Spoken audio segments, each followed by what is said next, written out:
Welcome, folks, to this LinkedIn Live, and thanks for joining us on a Sunday evening.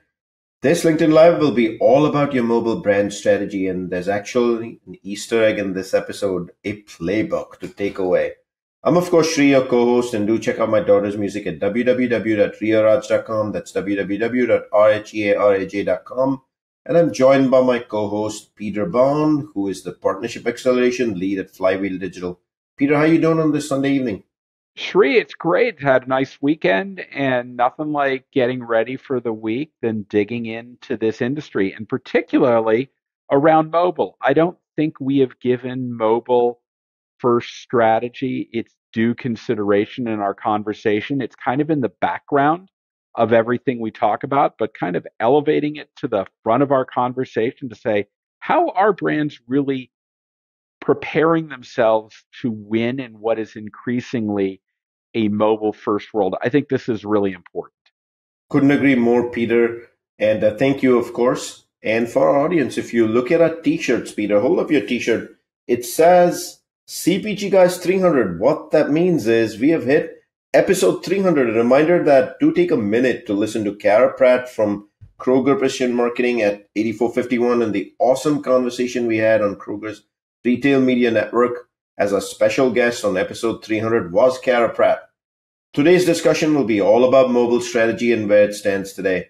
A lot, as Peter just mentioned, a lot has changed in the past 2 years. There's been cookie deprecation, screen time surging with consumers, all kinds of new DSPs, private label resurgence, audience changes, all converging on a huge change on driving consumer engagement through mobile strategies.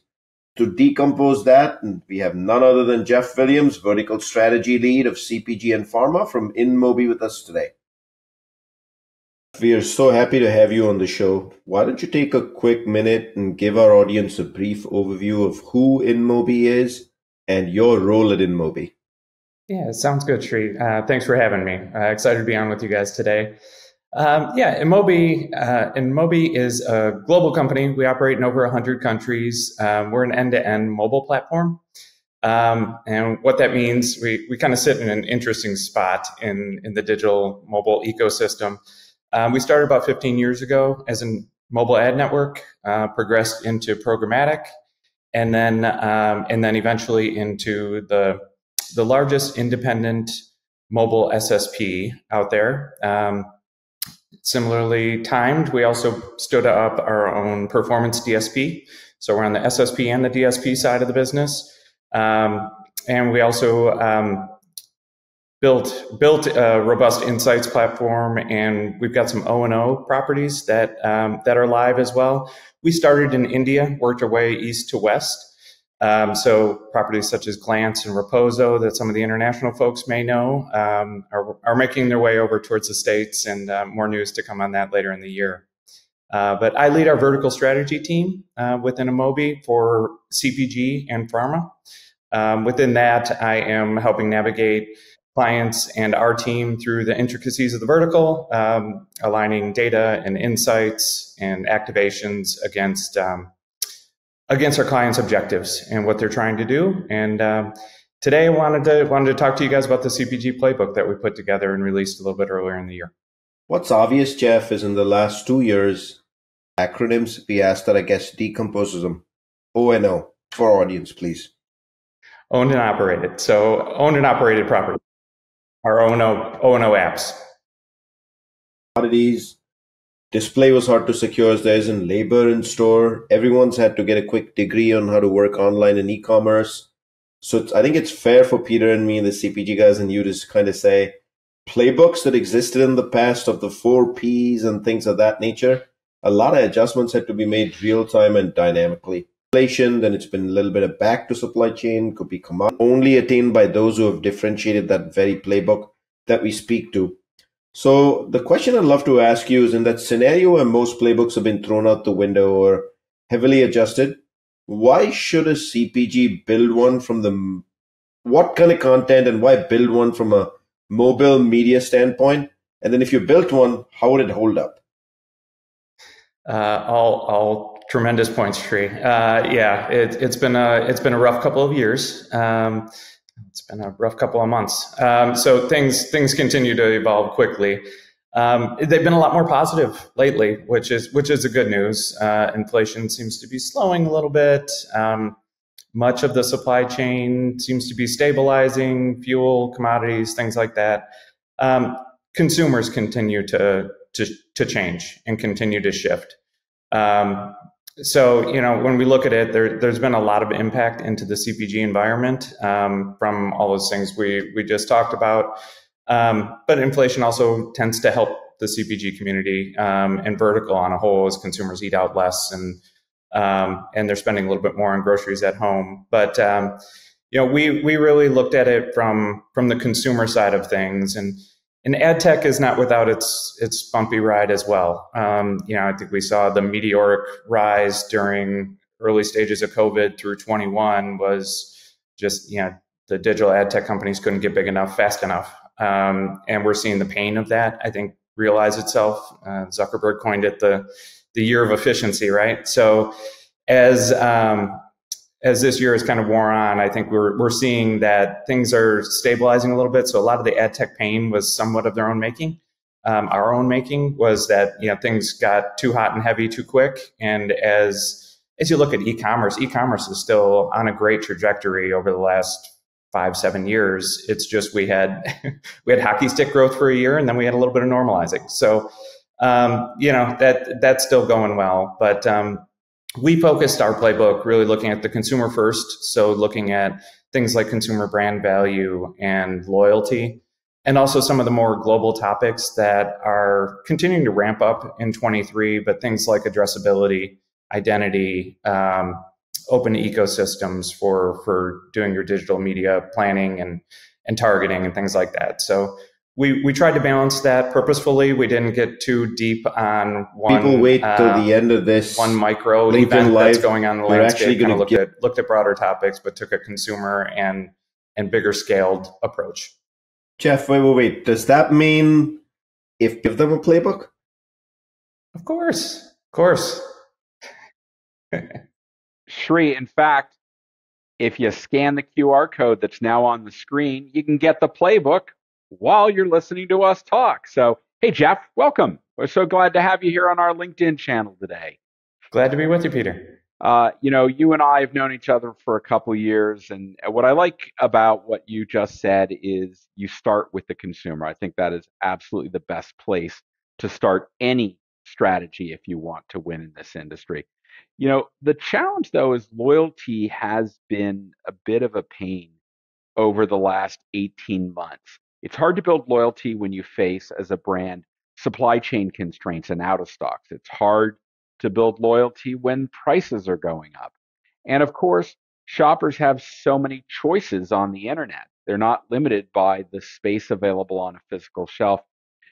I'd love to hear your thoughts on how all this is playing havoc in the ability to build a meaningful strategy for engaging consumers. Absolutely. The easy answer is the stakes are high. InMobi ran a loyalty study earlier this year. We ran one in 22 and ran it again in 23. And I guess the most concerning part for our large brand partners who are listening in is the loyalty levels between national brands and store brands or private label are on very equal footing. So national brands have an average loyalty in our study of approximately 75%. Private label was at 70%. So when you look at not much of a delta there, as trade-offs happen, as consumers feel the economic pressure, things like that, as they potentially trade over to a store brand because of availability or price, they could be gone forever. And that's the vulnerability for large brands today is store brands have gotten so much better. It's not the knockoffs of 20 years ago. They're really quality branded players and competitors in the marketplace. And so as we look at even 22 and in totality, private label was up approximately 11%. CPG national brands were up about 6%, according to PLMA. So, it's that downturns in the economy can be good for the CPG vertical as consumers eat out less, but there are trade-offs happening within the ecosystem and consumers choosing to be a little bit more needs-based, We even saw that with some of the Prime Day. There was a lot of essentials bought on Prime Day just recently. So things like that happen. Consumers are shifting, and brands need to be aware of it. Oh, one other quick add-on to that.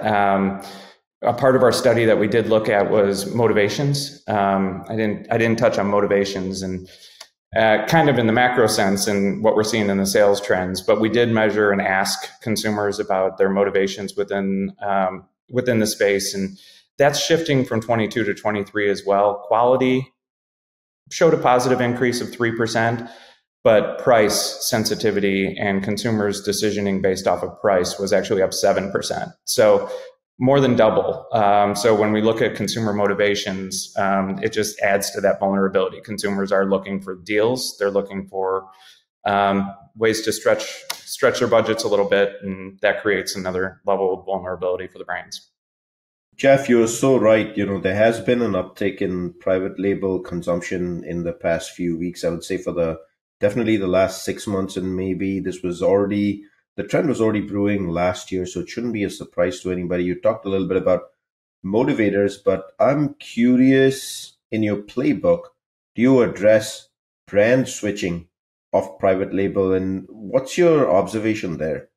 Yeah, we saw some interesting motivational switches on the consumer side with brand switching. So we analyzed a number of various categories. So food and bev, alcohol, baby, pet, a number of different categories. In every one of those categories, consumers had a greater than 50% consideration of switching to a private label on price. So when we dug a layer deeper into that, into some of the demographics, actually women were a little bit more frustrated about price increases than men at 64% versus 58% for men. And then, when you think about price increases and the impact, younger generations have a little bit more flexibility versus the older generations who are on more of a fixed income. And we saw 72% of consumers who were 55 plus were highly frustrated by the price increases impacting the groceries. So it's out there, and when half of the consumers are willing to make a change, brands need to perk up and be ready. All right, those are big numbers, Peter. I'm sure you'll agree with me. So now I'm going to start asking you the playbook and jump right there. And reminder to, of course, everybody watching, look at the QR code right below us, and you can click on that to actually get the playbook.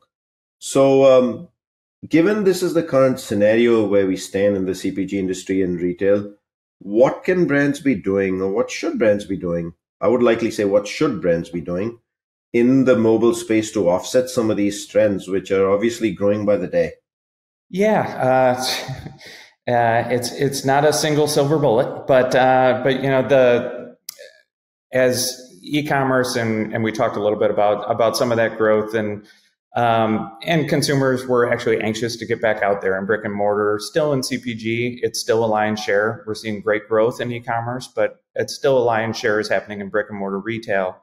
But how consumers are engaging with loyalty programs and where they're looking for their loyalty or brand communications has absolutely shifted. And that is largely, eMarketer had a study to where 72% of respondents wanted brand engagements digitally, and 64% of those preferred that on their mobile device while they're shopping in store. So they're not looking for brand activations and things like that anywhere other than that small screen that they have on them at all times, which is good. But it just kind of goes to the fact that consumers have edited how they're engaging with brands, and it's largely on the small screen. So, we've made mention of it a couple times. Consumers will continue to eat more at home, but when you look at loyalty, just know that consumers are managing their budget. They're looking for those discounts. They're looking for promotions. They're looking for trade deals, and they're going to be managing their budgets. And brands need to communicate with consumers to stay on the offensive. Don't leave it to just the price at the shelf. If you do that, it's going to be the lowest price option. And you'll lose that loyalty and that connectivity that has established yourself with the consumer. So Again, back to the first stats we talked about, if the consumer trades down, they might be gone for good. So it's not just losing a purchase cycle, you could lose them for good. So mobile strategies, specifically on mobile, my purview. Mobile is, we have this often with clients and agency partners. Mobile is not just a social and retail media network play, right? A lot of times it's like check the box, but that's where the consumers are spending most of their time. And they have a lot of passions beyond scrolling through their social feeds or shopping, just looking at bottom of funnel. So when we look at finding those consumer passions and finding ways to engage with the consumers while they're in their passion moment, whether that be a health and wellness app or a fitness app or a Words with Friends game, things like that, when they're in that moment and associating their passion, what better time to introduce your brand and be present in there and part of that moment. With you about the mobile first approach. Over 90% of the people who listen to our traditional podcast do so on mobile devices. So it's critically important if you want to communicate with today's shoppers, because more often than not, they're not looking at that big giant screen on the wall. It's the little screen in their hand. So Jeff, I want to pivot and talk a little bit more about loyalty. I think it goes to say that brand value works hand in hand with loyalty. Your playbook really dives into this topic as well. Why don't you help, for the people listening to this, watching us on LinkedIn, help define what you mean by brand value? Yeah, it's kind of a broad term when just said out of context. So it can take brand value. We've talked so much about price. It can be a monetary thing. It can be, in today's universe, it can be social or causal types of values, or it can be emotive. And it's a latter that we touch on in the playbook is how do you establish a brand value that connects with consumers and how they feel about the brand, which is every brand's aspiration, right? Everybody wants to be that brand that has that deep heart tug connection with the consumer. But emotional connections, they differentiate and they help build loyalty. We've talked a lot about private label and how else can brands make you feel other than savings. You look at some of the folks who are doing it really well and have done it well for years. Coke and a smile, Coke and happiness, Cheerios and heart health. Right now, I will tell you one of the best doing it out there is Kraft Mac and Cheese and their ownership of comfort. Talked with that team a number of times, and they're just doing phenomenal work on associating the brand with that creature comfort, and especially in challenging times, that was kind of a perfect storm for them. But it's how do you associate those emotive connections with the consumers in a powerful way to build that loyalty, remove some of those vulnerabilities that we talked about, and push forward. And there's others that have done it in a unique way. I look at what Tide's doing with their cold wash. They're taking credit for the savings that you'd get by not heating your water to do your laundry. Like, brilliant, right? I mean, it's another way to bring a value to the table that even doesn't necessarily have to be purely emotive, but those types of approaches work really well. And InMobi did a study on OTC just recently, just actually released a week ago. But we looked at the OTC segment. We were looking at awareness and trust, which is pretty important when you get into OTC and then into pharma. And top brands had an awareness score average. We analyzed 7 of the top companies and 5 or 7 of the top companies, and the top brands had an average awareness level of 46%, which is pretty strong. But when we looked at trust and which brands came in at number 1, trust, that average drops down to 20. So when you talk about creating that emotional connection with the consumer, they're going to trust you more, they're going to depend on you more, they're going to stay loyal to you more. All those become ancillary benefits of building that brand value in an emotive way with the consumers. How interesting, Jeff. Listening to some of the scores of trust That requires pretty dynamic and fast action. For those of you just joining us on the LinkedIn or midway through watching this video, we are actually speaking with Jeff Williams, the head of the pharma and CPG vertical at InMobi, and he is actually sharing plays from their latest playbook on your mobile brand strategy. So obviously, I'm going to dive into that even further, Jeff. So mobile, of course, continues to be a bustling media environment. How is it different than the media environment that brands are used to? And what trends are you seeing in mobile that CPGs should not only be engaging in, but should be dynamically adjusting their strategy for? Yeah. There's no question. We hit on it a little bit. It's a screen of choice for consumers. The small screen and in-app dominates their share of time on the device. So they're on their device in apps, engaging with content and passions and things like that. When we look at advertising spend, the dollars have followed. 71% of digital spend is on mobile. So it's already there from an engagement standpoint. But I think what we're missing are a lot of the nuances. Pardon me. Mobile first strategies are continuing to grow, and we're seeing a lot of that, but we're seeing a lot of it being, okay, I'm mobile first, check all the boxes on social, or I'm mobile first and my spend and programmatic, most of that goes mobile. So I don't need to think about mobile in a unique lens. And we think that's really a short-sighted approach. There are so many ways to engage in unique ways within mobile. When you get into video and rewarded videos to make you almost a part of the game, there's in-game. There's all these formats that give you 100% share of voice. So you really take over their screen. You're the only message they're seeing.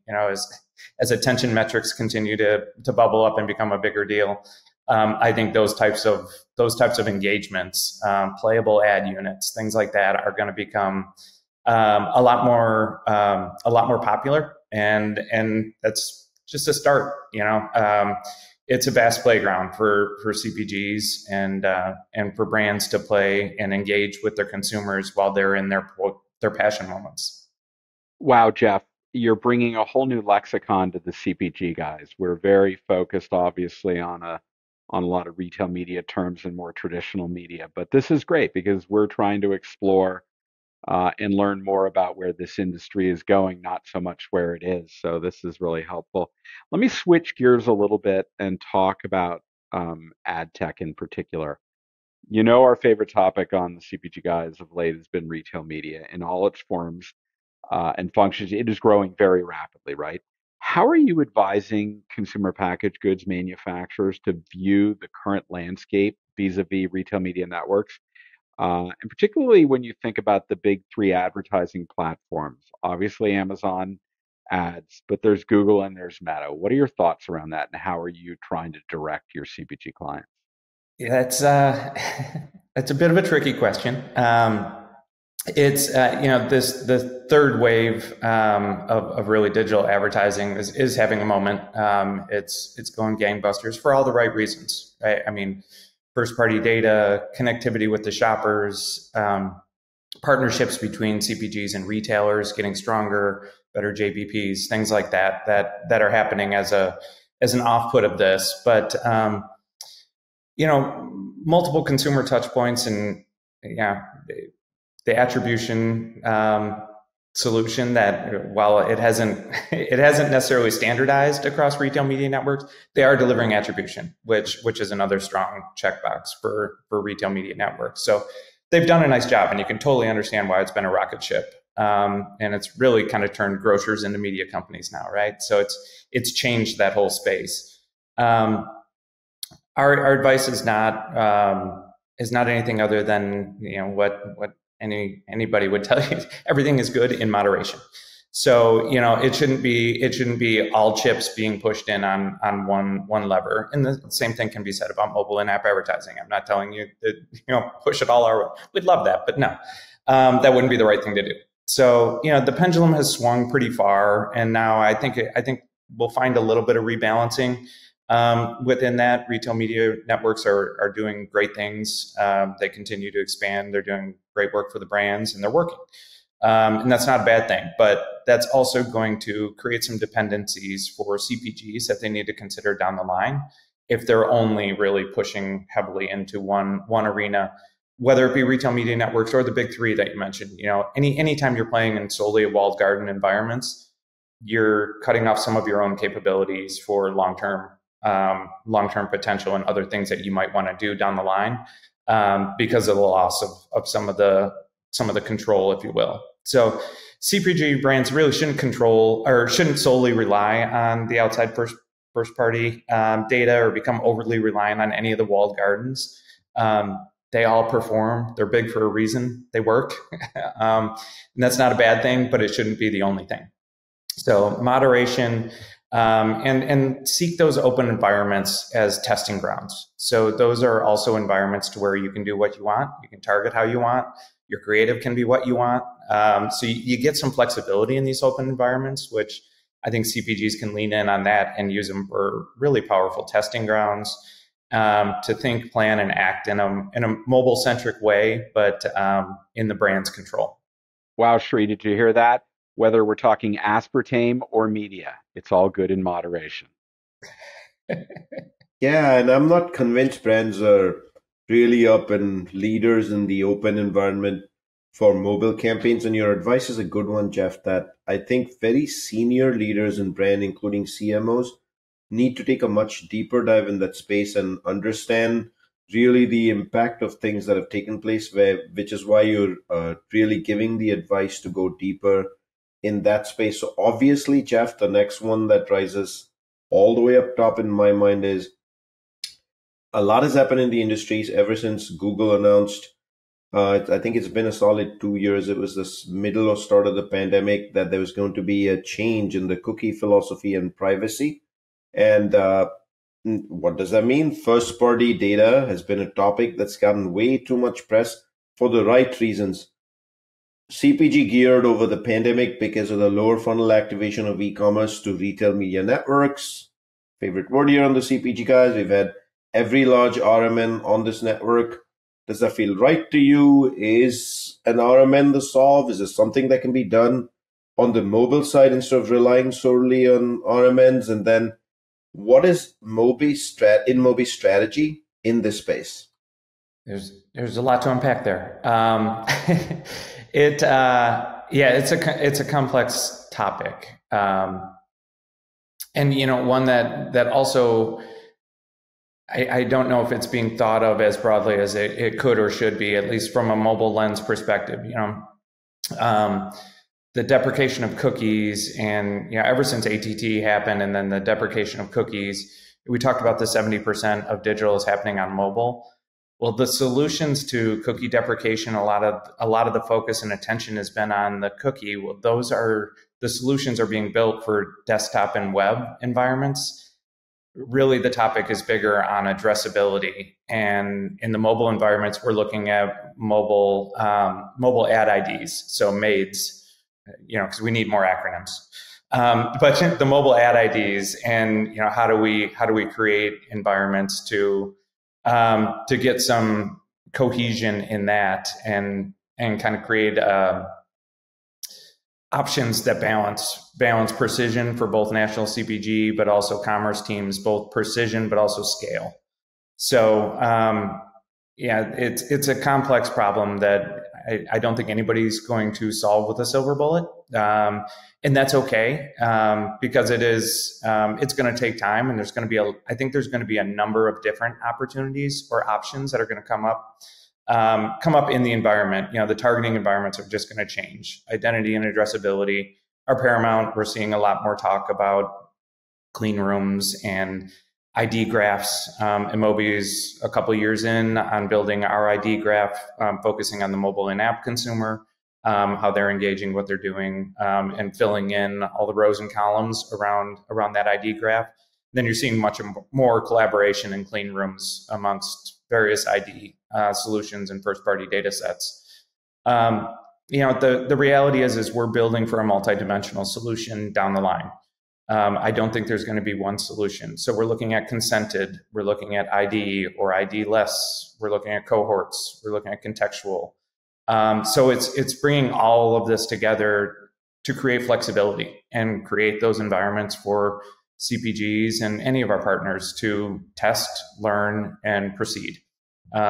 So that's where we're heading, is building out more of a framework that's going to provide flexibility and multiple solutions, because there isn't going to be one solution to this problem, in my humble opinion.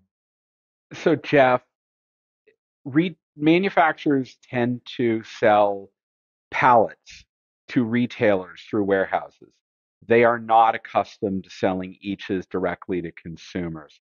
That's just the nature of the industry. And as a result, they don't have a lot of longitudinal first party data. If they do, it's because they're experimenting with a little D2C. But generally speaking, they don't have that data asset.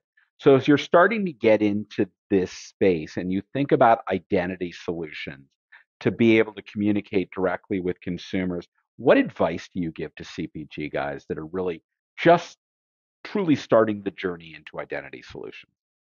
Yeah, it's best advice for most any problematic situation. That's, get into action, take some action, partner with multiple. I made mention that we're building an ID graph. A lot of agencies are building ID graphs. A lot of partner teams are building ID graphs. It's going to be incumbent upon manufacturers to get out there and find out who's doing what's interesting, what aligns with their philosophy and where they want to go down the line, and get out there and experiment. Is again, you hit it on the head. They aren't selling directly to consumer at the scale and velocity, so they just aren't as first party data rich as other verticals or industries are, which has been some of the appeal for RMNs, and logically so. But we've got to be preparing now. The signals are going to go away. I think Apple iOS 17 is coming out, which will further limit some of that. Wherever Google ends up deciding to go here in Q1, but it's definitely happening. So you've got to be prepared. And like I said in my previous comments, there isn't going to be one solution. So you've got to be prepared to test multiple, experiment with multiple, run some analytics, find partners. InMobi's building our graph, but a lot of folks are building really smart graphs. And how can they be collaborative ID graphs? So there isn't going to be one that solves everybody's problem, but how can we merge these together utilizing clean rooms and things like that, to find the best outcomes? But working in flexible environments at least gives you more opportunity to control how the tests actually go. That's awesome. We've packed so much in such a short order related to the playbook as well. And again, a reminder for those of you watching the QR code at the bottom right here, you can scan that to get the latest playbook from InMobi. A lot of what Jeff has referred to. Did we miss anything in terms of what's in the playbook that we haven't already covered here in the first few questions we've already asked you that can help CPG brands actually navigate all these changes over the last 24, 36 months? Yeah, we hit some weighty topics, but yeah, there is a little bit more in the playbook itself. Thank you for that. The important ones, focusing on consumers, and the media dynamics. We touched on brand value, loyalty, addressability, and open environments. We also do quite a bit of looking into audience.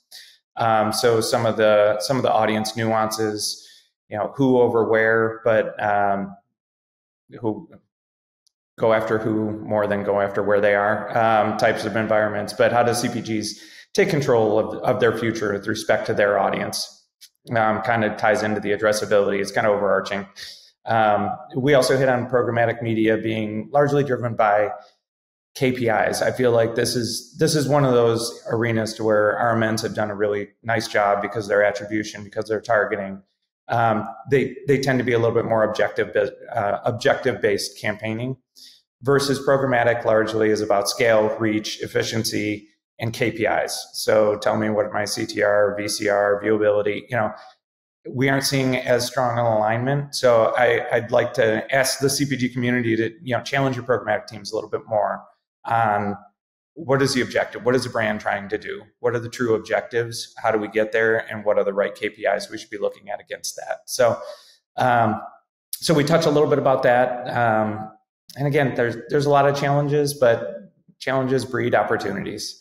So I think there's going to be a lot of growth in the next 18 months to 2 years that are going to come out of all of this around open environments, addressability, ID graphs, and solutions to the marketplace. And fortunate for me, I also truly believe it's going to be all centered around that small screen where consumers are spending 4.5 hours a day on.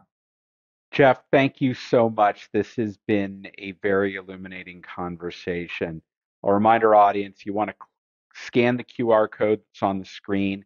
Also, we're going to put in the comments of LinkedIn where this video resides a hyperlink to the actual site where you can go get the playbook. Jeff, if people want to reach out to connect with you directly, what's the best way for that to happen? Sure, they can reach out to me directly on LinkedIn. I'm active, so I'll be there. Otherwise, you can also catch me at Jeffrey Jeffrey.Williams@InMobi.com. We'll make sure to put both your LinkedIn profile and your email address in the comments so people can reach out to you there. Really appreciate you taking the time to join us today. Sri? Jeff, I want to thank you on behalf of the CPG guys. A reminder to our audience, again, you can scan the QR code right here and get the playbook from InMobi. Of course, for those of you that either came in halfway or want to pass it on to others, this LinkedIn Live and video will live on forever on our LinkedIn page, so you can always refer to it with the link up top to anybody you need to. And mobile is one of those areas we're going to get deeper and deeper into, and I'm anticipating, Peter, we're going to have InMobi back here for a couple more LinkedIns. This is a hot topic, and the CPG guys need to get into it a whole lot more. So if you're up for it, Jeff, we do want to continue this dialogue with InMobi and then get deeper on this playbook. Does that feel good, Jeff? Without question. Thank you guys so much for having me. Really appreciate it. A final reminder to our audience that the CPG Guys is also a partner level sponsor of the Next Up, formerly known as the Network of Executive Women. And as part of that, we are giving away 50 memberships to the organization. So for female founders and women who don't have sponsorships through their companies, reach out to us by dropping us an email at contact@cpgguys.com, or again, the reminder, contact@cpgguys.com, and we'll make sure to get you a membership. That's a wrap of this LinkedIn Live. Jeff, thank you for joining us. We look forward to having InMobi again. See you soon to our audience.